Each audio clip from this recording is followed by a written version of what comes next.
അടുക്കളയിലെ പണികളൊക്കെ കഴിഞ്ഞിങ്ങനെ ഇരിക്കുന്ന സമയത്താണ് റൂമൊന്ന് വൃത്തിയാക്കാൻ വേണ്ടിയിട്ട് മുകളിൽ കയറിയത്. അപ്പോൾ എൻ്റെ ബെഡ്ഷീറ്റ് ഇങ്ങനെ മാറ്റുന്നതിൻ്റെ ഇടയ്ക്ക് ഞാൻ അപ്പുറത്തെ റൂമത്തെ ബെഡ്ഷീറ്റും കൂടി ഒന്ന് മാറ്റിയിട്ടോ. അതാകെ കുറച്ച് നാളായി ബെഡ്ഷീറ്റൊക്കെ മാറിയിട്ട് ഇലാസ്റ്റിക് ബെഡ്ഷീറ്റ് യൂസ് ചെയ്തിട്ട് പിന്നെ നമ്മുടെ നോർമൽ ബെഡ്ഷീറ്റ് യൂസ് ചെയ്യുമ്പോഴേ അത് എന്തോ ഒരു ചടപ്പാണ് കേട്ടോ. കാരണം നമ്മളിങ്ങനെ തിരിഞ്ഞാലും പറഞ്ഞാലും ഒക്കെ അത് അവിടെ നിന്ന് ഇറങ്ങും. പിന്നെ ഞാൻ അത് സൂചിപ്പിന്നൊക്കെ കുത്തി സെറ്റാക്കുന്നുണ്ട് കേട്ടോ. ഇത് വൃത്തിയാക്കിക്കൊണ്ടിരിക്കുമ്പോഴാണ് ആര്യ ഓടിവായോ എന്നുള്ളൊരു വിളി കേട്ടോ. ചെന്ന് നോക്കുമ്പോൾ എന്താ നമ്മുടെ വീട്ടിൽ പുതിയൊരു സംഭവം ഒരു കുരുടിപ്പാമ്പാണ് കേട്ടോ. പക്ഷെ ഇത്രയും വലിപ്പമുള്ളത് ഞാൻ ആദ്യമായിട്ടോ കാണുന്നത്. ഞാൻ ചെറുതിനൊക്കെ കണ്ടിട്ടുണ്ട്, പക്ഷെ ഇത് നല്ല വലിപ്പുണ്ട്. കണ്ടപാട് ഞാൻ ആദർശന്റെ അടുത്ത് പറയുന്നുണ്ട്, ആദർശയുടെ അതിനെ കൊല്ലുന്നു. പക്ഷെ ആദർശയുടെ എന്നെ കൊല്ലാൻ കൂട്ടാക്കുന്നില്ല. വീട്ടിൽ മക്കളൊക്കെ വരണതല്ലേ, അതുകൊണ്ട് തന്നെ ഇത് ഞാൻ വെച്ചോണ്ടിരിക്കും. എനിക്ക് നല്ല പേടിയുണ്ട് കേട്ടോ. അത് ഞാൻ വിഷമുണ്ടോ ഇല്ലയോന്നൊന്നും നമുക്ക് അറിഞ്ഞൂടാ. പുള്ളിക്കാരൻ നമ്മുടെ മുറ്റത്തോട് ഇങ്ങനെ ഓടി നടക്കുന്നതായിരുന്നു കേട്ടോ. ഇതിനെ അടിച്ചോടിക്കാൻ വേണ്ടിയിട്ട് ഞാൻ ആദർശന്റെ വേഗം വടിയൊക്കെ എടുത്തു കൊടുത്തുട്ടോ. പക്ഷെ ആദർശട്ട് എവിടെ അതിനെ അടിക്കണം? ആദർശയുടെ അങ്ങനെ പതുക്കെ തോണ്ടി നിന്നത് അതിന്റെ പാട്ടിന് പോയിട്ട് അത് ചകിരിയുടെ ഉള്ളിലേക്ക് കയറിപ്പോയിട്ട് ഈ വഴിക്കാണ് ആദർശട്ട് എല്ലാ ദിവസവും മാമിക്ക് ഫുഡ് കൊടുക്കാൻ പോവാ. പിന്നെ ചോറൊക്കെ ഊറ്റി വെച്ചു. നേരെ റൂമിലേക്ക് പോയി ഡ്രസ്സൊക്കെ മാറ്റിയിട്ട് ആദർശടം പുറത്തു പോകാന്ന് പറഞ്ഞിട്ടുണ്ടായി. വാഷിംഗ് മെഷീനിൽ ബെഡ്ഷീറ്റ് ഒക്കെ ഇട്ട് പുറത്തു പോകാൻ വേണ്ടി കാറിൽ കയറിയപ്പോഴാണ് എൻ്റെ ഫോൺ ഞാൻ വാഷിംഗ് മെഷീൻ്റെ മുകളിൽ വെച്ച് മറന്ന കാര്യം എനിക്ക് ഓർമ്മ വന്നത്.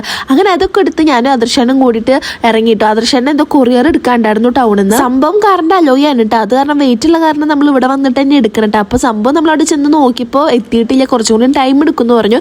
അപ്പോൾ ചേട്ടൻ പറഞ്ഞു നമുക്ക് ഫുഡ് കഴിക്കാൻ പോകുന്നത്. അങ്ങനെ നമ്മൾ എപ്പോഴും ബീച്ച് സൈഡ് എത്തി നമ്മുടെ കൗസർ മന്തി ഒഴിവാക്കാറില്ല കേട്ടോ. ബീച്ച് സൈഡ് എത്തിയോ ഫുഡ് കഴിക്കേണ്ട ടൈം ആയോ പിന്നെ നമ്മൾ നേരെ കയറി കൗസറിക്കാണ് കേട്ടോ. നമുക്ക് അത്രയും ഫേവറേറ്റ് ആണ്, അടിപൊളി മന്തിയാണ് കേട്ടോ. ഞാൻ എപ്പോഴും പറയാറില്ല. ഇപ്പൊ നിങ്ങൾക്ക് തോന്നും ഇങ്ങനെ പോവാച്ചെങ്കിൽ ഇവരിപ്പോ തടി കുറഞ്ഞത് തന്നെയാണ്. പക്ഷെ നമുക്ക് ഇഷ്ടപ്പെട്ട ഫുഡ് നമ്മൾ കഴിക്കാൻ തോന്നിയോ അപ്പൊ കഴിക്കണം എന്നാണ് ഞങ്ങളുടെ ഒരു പോളിസി. അങ്ങനെ നമ്മുടെ കാർഗോന്റെ വണ്ടി എത്തിയിട്ടാ. പക്ഷെ അതിന്റെ ഉള്ളിൽ നിന്ന് നമ്മുടെ ഐറ്റംസ് ഇങ്ങോട്ട് ഇറക്കി കിട്ടണമെങ്കിൽ കുറച്ച് ടൈം എടുക്കൂട്ടാ. പക്ഷെ ആദർശമായിട്ട് ഇത് അവിടുത്തെ ചേട്ടന്മാരെ ഇങ്ങനെ സോപ്പിട്ട് നിൽക്കുന്നുണ്ട്. ഇതവിടെ നിന്ന് എടുത്തിട്ട് നമ്മുടെ കാറിൽ ഫിറ്റ് ചെയ്ത് ടയറൊക്കെ സെറ്റ് ആക്കിയിട്ട് വേണം നമുക്ക് പോകാൻ വേണ്ടിയിട്ട്. അങ്ങനെ ആദർശന്റെ സോപ്പിങ്ങിൽ അവർ വീണുട്ടാ. അങ്ങനെ പെട്ടെന്ന് തന്നെ ടയറൊക്കെ സെറ്റ് ആക്കി കൊടുത്തു. എന്നാലും കുറച്ച് നേരം ഞാൻ ഇത് പോസ്റ്റ് ആയിട്ട് ഇങ്ങനെ ഇരുന്നു. ഇതൊക്കെയാണ് ആദർശന്റെ ക്രേസ് കേട്ടോ. നല്ല ഭംഗിയുള്ള അലോയി കണ്ട അപ്പം മാറ്റി അത് എടുക്കണം എന്നൊക്കെയാണ്. അങ്ങനെ ടയറും ഇതൊക്കെ വെച്ച് നമ്മൾ പോകാനുണ്ട്. ഞാൻ പിടിച്ചില്ലെങ്കിൽ ഈ സംഭവം ആദർശയുടെ തലയിൽ ഇരിക്കട്ടെ. പിന്നെ നമ്മൾ വെള്ളമൊക്കെ വാങ്ങിച്ചു നേരെ ദൃശ്യച്ചിനൊക്കെ കൂട്ടി നമ്മൾ നേരെ സിനിമയ്ക്ക് വിട്ടു. ഇത് കുറച്ച് ദിവസം മുന്നത്തെ വ്ളോഗാണ് കേട്ടോ. നമ്മൾ പ്രിൻസ് ആൻഡ് ഫാമിലി കാണാൻ വേണ്ടിയിട്ട് പോയിണ്ടായിരുന്നു. നല്ല അടിപൊളി പടാണ് തൊട്ട്. എവിടേക്കോ നമ്മുടെ ഒരു മുഖച്ചായ നമുക്ക് എവിടേക്കോ തോന്നിച്ചു. അങ്ങനെ സിനിമയൊക്കെ കണ്ടു കഴിഞ്ഞ് ചേച്ചീനെ തിരിച്ച് വീട്ടിലിറക്കി. നല്ല മഴയുണ്ടായിരുന്നു കേട്ടോ. നമ്മുടെ ടയറൊക്കെ നമ്മളിവിടെ ഇറക്കി വെച്ചിട്ടുണ്ടായിരുന്നു.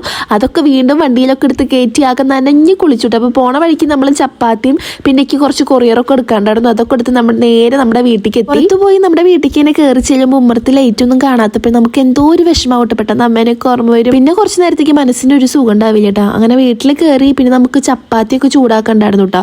അങ്ങനെ അതൊക്കെ സെറ്റാക്കി ഭക്ഷണമൊക്കെ കഴിച്ച് നേരെ കിടക്കാൻ പോയി. അപ്പോൾ ഇതാണ് കേട്ടോ കൊറിയർ വന്നിട്ടുണ്ടായിരുന്ന 4 ഫ്രോക്ക് നൈറ്റീസ് ആയിരുന്നു. ചേട്ടൻ കുളിക്കാൻ കയറിയ സമയത്ത് ഞാൻ കുറച്ച് നേരം പോസ്റ്റ് ആയിട്ടാ. പിന്നെ ആ ചേട്ടൻ കുളിച്ചിറങ്ങിയപ്പോൾ ഞാനും വേഗം കുളിക്കാൻ കയറി. അപ്പോൾ കൊളാബ് കിട്ടിയൊരു ഡ്രസ്സ് എടുത്ത് ഞാൻ ഇട്ടൂട്ടേക്ക് ഭയങ്കര ഇഷ്ടമായിട്ടുണ്ടായിരുന്നു. അപ്പോൾ എങ്ങനെയുണ്ടെന്ന് നിങ്ങൾ കമൻറ്റ് ചെയ്യണം. അപ്പോൾ നമ്മുടെ വീഡിയോ ഇത്രയേ ഉള്ളൂ. ബൈ.